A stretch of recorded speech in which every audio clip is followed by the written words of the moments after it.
Thanks for tuning in to Crazy Manga Stories. Give a thumbs up, subscribe, and hit the bell for more betrayal stories. The late summer breeze swept gently through the open window of Ethan's suburban home, carrying with it the faint hum of neighborhood activity. He sat at the kitchen table, a mug of coffee growing cold in his hand. The aroma that once brought comfort now seemed like a mockery of the warmth his home used to hold. Across the room, the digital clock ticked away, each second a sharp reminder of the truth he had uncovered. It started subtly, like a faint murmur in the foundations of a house.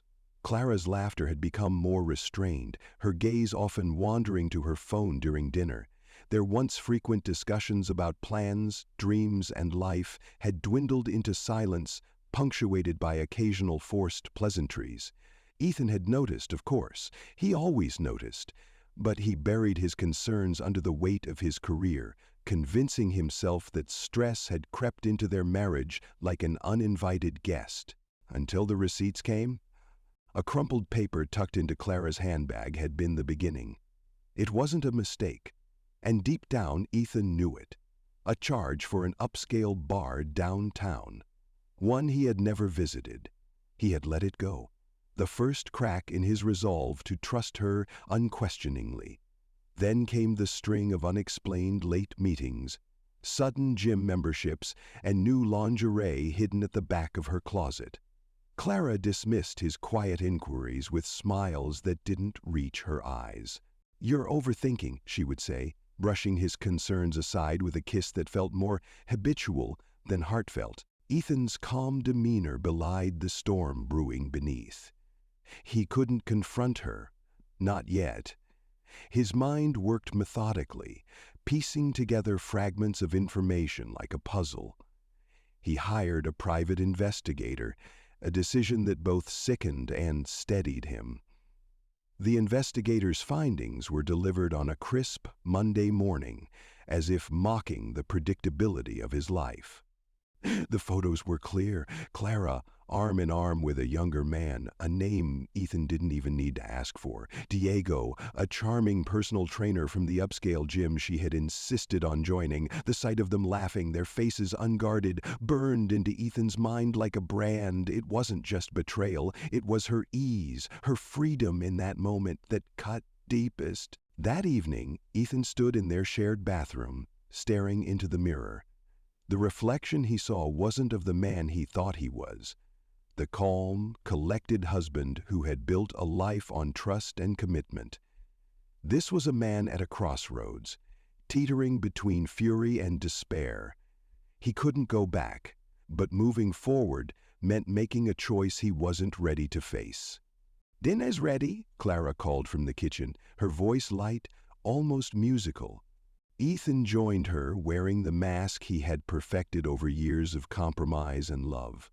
He sat across from her at the table, watching her talk about her day, her hands gesturing as if the world were still whole. The weight of his silence grew unbearable, but he swallowed it down, waiting for the right moment, the precise moment, to shatter her illusions. "I need to go out of town for work," he said, his tone casual. Clara barely glanced up from her plate. "How long?" "Just a few days." Something came up. He noted the flicker of relief in her eyes. She thought he didn't know. She thought she was safe. As Ethan cleared the dishes that night, he made his decision. He wouldn't confront her in anger or despair. He would do what he did best. Observe, plan, and act. This betrayal would not define him, but it would reshape everything. The town of Arbor Heights was idyllic, a picture-perfect suburban neighborhood with manicured lawns, pristine sidewalks, and neighbors who waved politely but rarely pried. It was here, among the quiet streets and tidy homes, that Ethan had built a life he once believed unshakable. But the cracks were there, invisible at first, like hairline fractures in a foundation. Now, they were gaping wounds, threatening to collapse everything. For the next few days, Ethan functioned like an automaton, his movements precise and deliberate. Each morning he left for work, carrying his briefcase and wearing the mask of a man content with his life. He couldn't afford to let his facade slip, not yet. In the evenings, he returned home to Clara, who continued her role as the attentive wife. Though her touches had become lighter, her gaze more distracted. She was good at the performance, but Ethan was better at seeing through it. Clara's phone, once casually left on counters or coffee tables, was now glued to her side. She excused herself for extended showers, claiming she needed time to unwind. Ethan didn't press her. He watched instead, noting the subtle shifts in her behavior. The hurried texts she thought he didn't notice. The faint whiff of cologne on her scarf. One that wasn't his. On Thursday evening, Clara announced she had plans to meet friends for dinner. Her tone was breezy, her movements brisk as she gathered her purse and keys. "Don't wait up," she said with a smile that felt more like an apology. Ethan nodded, his eyes following her until the door clicked shut. He waited exactly 10 minutes before pulling out his phone and opening the Private Investigators app. It was a discreet tool, one he'd installed after receiving the investigator's report. The GPS tracker he had placed on Clara's car hidden beneath the bumper during her last lengthy shower pinged her location in real time. She wasn't heading to the trendy downtown bistro she had named. Instead, her car traveled to a quieter part of the city, to a boutique hotel tucked discreetly on a tree-lined street. Ethan's chest tightened as he watched the small blinking dot come to a stop. He sat in silence, the weight of confirmation pressing down on him. The truth, now undeniable, burned through the thin threads of hope he'd clung to. Clara wasn't just unfaithful, she was meticulous, crafting lies that felt like poetry. Her affair was an art form, a testament to her ability to juggle deception with grace. And yet, even the most skilled performers eventually faltered. The next day, Ethan took time off work under the pretense of illness. He spent the morning in his home office, going through financial records and legal documents. Clara had access to their joint accounts, but Ethan had always maintained separate savings for emergencies. He now considered this one of the most prudent decisions of his life. By noon, Ethan had spoken with his lawyer. The call was brief but effective. His attorney, a no-nonsense woman named Rachel, laid out the groundwork for what would come next. "Gather everything," Rachel advised. "Bank statements, emails, texts, anything that shows evidence of her affair or financial misconduct. The cleaner the case, the quicker the resolution." Ethan spent the afternoon organizing his findings, each piece of evidence a weight he carefully balanced in his mind. The photos of Clara and Diego, laughing together at an outdoor cafe, the credit card charges that didn't align with her alibis, the emails, subtly flirtatious at first, but growing bolder with each exchange. He cataloged them methodically, his hands steady despite the storm inside him. That evening, Clara returned home with the scent of perfume and wine clinging to her. She greeted Ethan with the same warmth she had perfected, a kiss on his cheek that felt like a blade sliding between ribs. Ethan played along, smiling, nodding, keeping his voice measured. "How was dinner?" he asked. "Oh, it was great," Clara replied, slipping off her heels. "Jessica is hilarious. You know how she is? We had such a good time catching up." Ethan nodded, his heart a fortress of stone. "I'm glad you enjoyed yourself." In the quiet of the night, as Clara slept soundly beside him, Ethan stared at the ceiling, his mind turning over the pieces of his plan.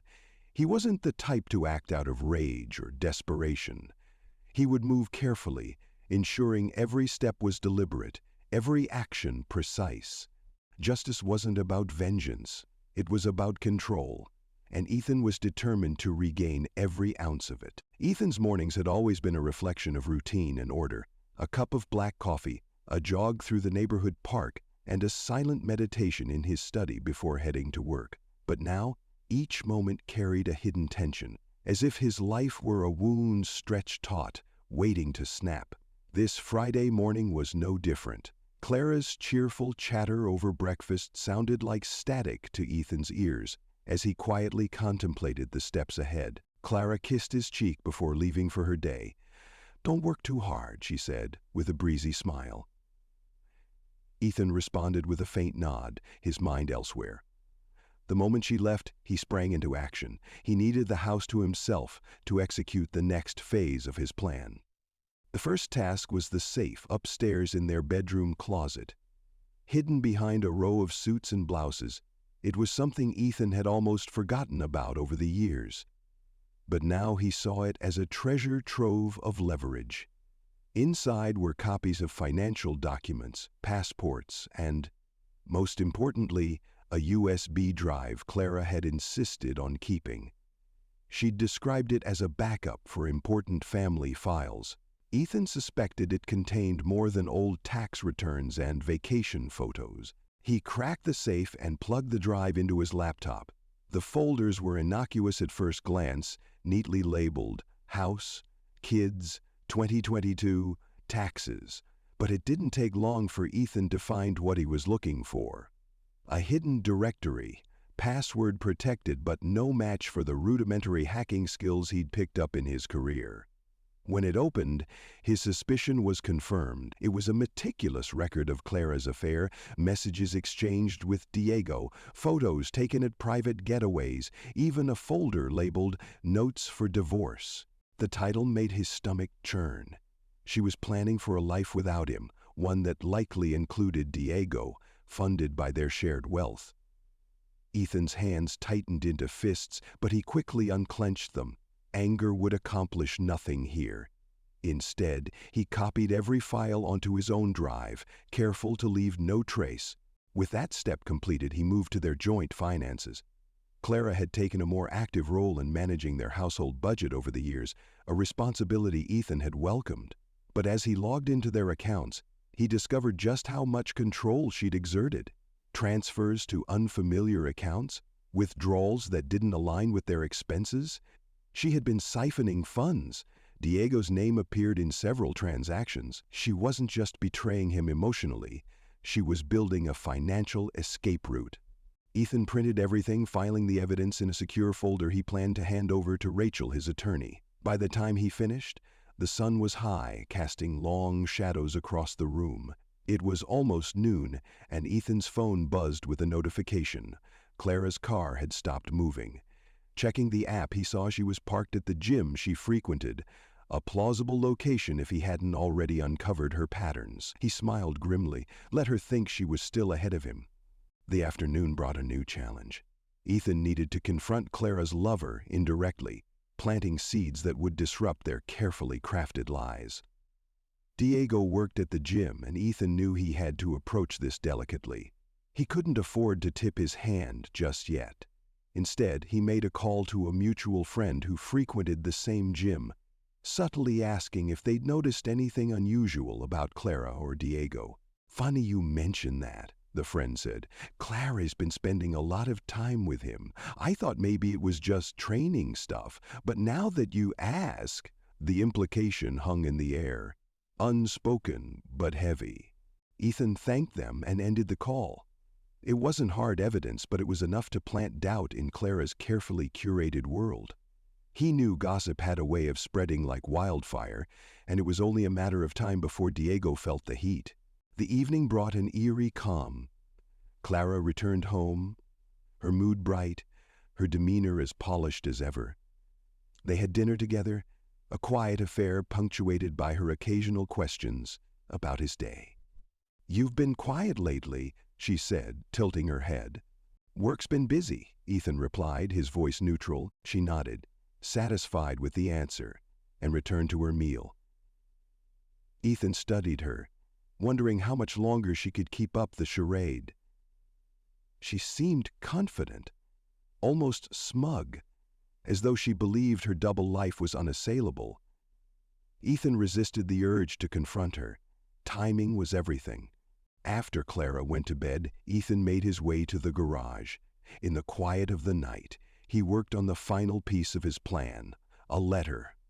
It wasn't just any letter. It was the culmination of everything he had uncovered, written in painstaking detail.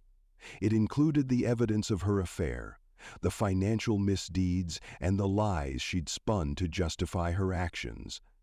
But the letter wasn't addressed to Clara. It was for her parents. Clara's parents had always been traditional, valuing loyalty and integrity above all else. They adored Ethan, often praising his dedication and kindness. Ethan knew that exposing their daughter's betrayal to them would strike a blow more profound than any argument or legal action could. He placed the letter in a manila envelope, sealed it, and left it on the desk, ready for delivery. The day was nearing its end, but Ethan's resolve only hardened. He had taken the first steps toward reclaiming control, ensuring that Clara and Diego wouldn't walk away unscathed. As he sat in the darkened room, he felt an odd sense of peace. The storm was coming, and Ethan was ready to weather it. Saturday morning arrived with a sharp chill in the air, a sign that the long summer was finally giving way to autumn. Ethan stood by the window in his study sipping a fresh cup of coffee, his eyes fixed on the empty street outside. Clara was still asleep upstairs, oblivious to the hurricane that was about to tear through her carefully constructed facade. Ethan had planned every detail, leaving nothing to chance. Today he would set everything in motion. He began the day with a call to Rachel, his attorney, to confirm that all the necessary documents were prepared. "It's all ready," Rachel assured him. "Once you give the word, I'll file the divorce papers and the financial claims. The evidence you've gathered is airtight." "Thank you, Rachel," Ethan said. "I'll contact you later today." After the call, Ethan retrieved the envelope he had prepared the night before. Inside was not just the letter to Clara's parents, but also copies of the incriminating evidence he'd uncovered, screenshots of text messages, financial records, and even the GPS log showing Clara's visits to the hotel. Ethan hesitated for a moment, then placed the envelope in a messenger bag. He knew this would devastate Clara's parents, but they deserved to know the truth about their daughter's actions. Clara stirred awake mid-morning, emerging from the bedroom with a soft yawn. She wore her usual weekend attire of yoga pants and a loose sweatshirt, her hair casually tied back. Ethan greeted her with a warm smile as she poured herself a cup of coffee. "Big plans today?" she asked, her tone light and conversational. "Just a few errands," Ethan replied, keeping his voice neutral. "What about you?" "Oh, I might meet Jessica for lunch," Clara said, referencing a friend who Ethan now knew was her convenient alibi. Maybe, hit the gym later?" Ethan nodded. "Sounds good. Enjoy yourself." She kissed him on the cheek, as though they were a perfectly ordinary couple. Ethan held his composure, his stomach twisting at her ease. Once Clara left the house, Ethan moved swiftly. His first stop was at her parents' home, a stately brick colonial on the other side of town. Clara's mother, Margaret, opened the door, her face lighting up at the sight of her son-in-law. "Evan, what a nice surprise," she said warmly, ushering him inside. The house was eerily silent, the kind of quiet that amplified every creak of the floorboards, every rustle of the wind outside. Ethan sat in the dimly lit living room, the soft glow of a nearby lamp casting long shadows across the walls. Clara hadn't come home yet, though the clock ticked steadily past midnight. He wasn't surprised. He had anticipated that her carefully balanced world would begin to unravel tonight. Earlier in the day, after delivering the damning evidence to Clara's parents, Ethan had sent a single message to her phone: "We need to talk. Come home when you're ready." It was a calm message, devoid of accusations or anger, but it carried a weight that would be impossible for Clara to ignore. Ethan imagined her reading it, her perfect mask slipping as the panic set in. He wondered if she had immediately called Diego, scrambling to figure out how much he knew. The front door creaked open just before 1 a.m., and Clara stepped inside. Her movements were hesitant, her usual confidence replaced by uncertainty. She spotted Ethan sitting on the couch and froze, her eyes darting around the room as if searching for an escape. "You're still up?" she said, her voice too casual. "We need to talk," Ethan said, gesturing to the chair opposite him. His tone was even, almost dispassionate, but his eyes betrayed none of the warmth she had grown accustomed to. Clara hesitated but eventually sat down, her hands clasped tightly in her lap. "Is Something wrong? She asked, her voice trembling slightly. Ethan leaned forward, resting his elbows on his knees. I know, Clara, he said simply. I know about Diego. I know about the money. I know everything. Clara's face went pale, and for a moment she didn't speak. When she finally did, her words were a jumble of half-hearted denials and stammered explanations. Ethan, it's not what you think. I was going to tell you, I swear. Stop, Ethan interrupted, his voice firm but not raised. This isn't the time for excuses. I want to hear the truth, Clara, for once. The room fell silent again as Clara stared at her hands, her shoulders sagging under the weight of her guilt. Finally, she began to speak, her words halting at first, but growing steadier as she confessed.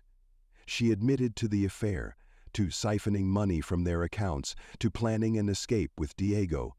She spun the usual justifications, feeling neglected, craving excitement, and believing she deserved more. Ethan listened without interrupting, his expression unreadable. When Clara finished, she looked up at him, her eyes brimming with tears.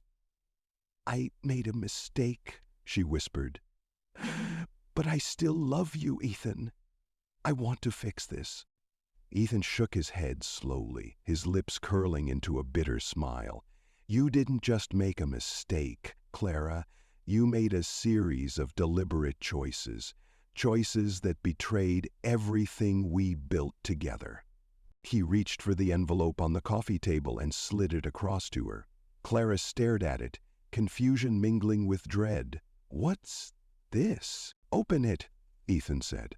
With trembling hands, Clara opened the envelope and pulled out the papers inside. Her breath hitched as she saw the evidence, the photos, the financial records, the GPS logs. She flipped through them, her face crumbling as she realized the depth of Ethan's preparation. You planned this, she whispered, looking up at him with wide eyes. Ethan nodded. Yes, I gave you my trust, Clara, and you shattered it, but I refuse to be a victim in my own life. You'll be hearing from my lawyer on Monday. Clara's tears fell freely now, her composure entirely gone. Ethan, please, she begged, don't do this. We can fix things. I'll end it with Diego. I'll do whatever it takes. Ethan stood, his movements slow and deliberate. It's too late, Clara. You've already made your choice, and now I'm making mine. As he walked to the door, Clara's voice broke through the silence. Where are you going? Ethan turned to look at her, his expression softening slightly. I'm going to start over, he said. Without you. He left without another word, the sound of the door closing behind him final and resolute. The night air was cold, biting against his skin as he stepped outside. For the first time in weeks, he felt a strange sense of clarity, as though a fog had lifted. The road ahead wouldn't be easy. He knew that, but it was his to walk now, free from the weight of Clara's betrayal. As Ethan got into his car, he glanced back at the house one last time. The home they had shared, the memories they had built, were now just part of a life he was leaving behind. He started the engine and drove into the night, the distant horizon promising a future he would shape on his own terms.